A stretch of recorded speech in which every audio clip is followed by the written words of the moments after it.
Товарлы алмашу, сәүдә һәм реклама буенча практик өлешен башлыйбыз.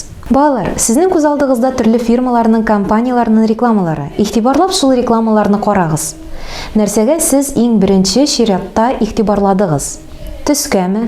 Рекламадагы сүзләргәме? Хәзер инде сезгә бирәм.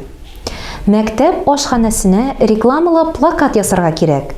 Сез укучыларның, сыйныфташларыңның игътибарын җәлеп итәргә тиешсез. Эшләнгән плакатларыгызны мәктәп ашханәсенә тәкъдим итегез.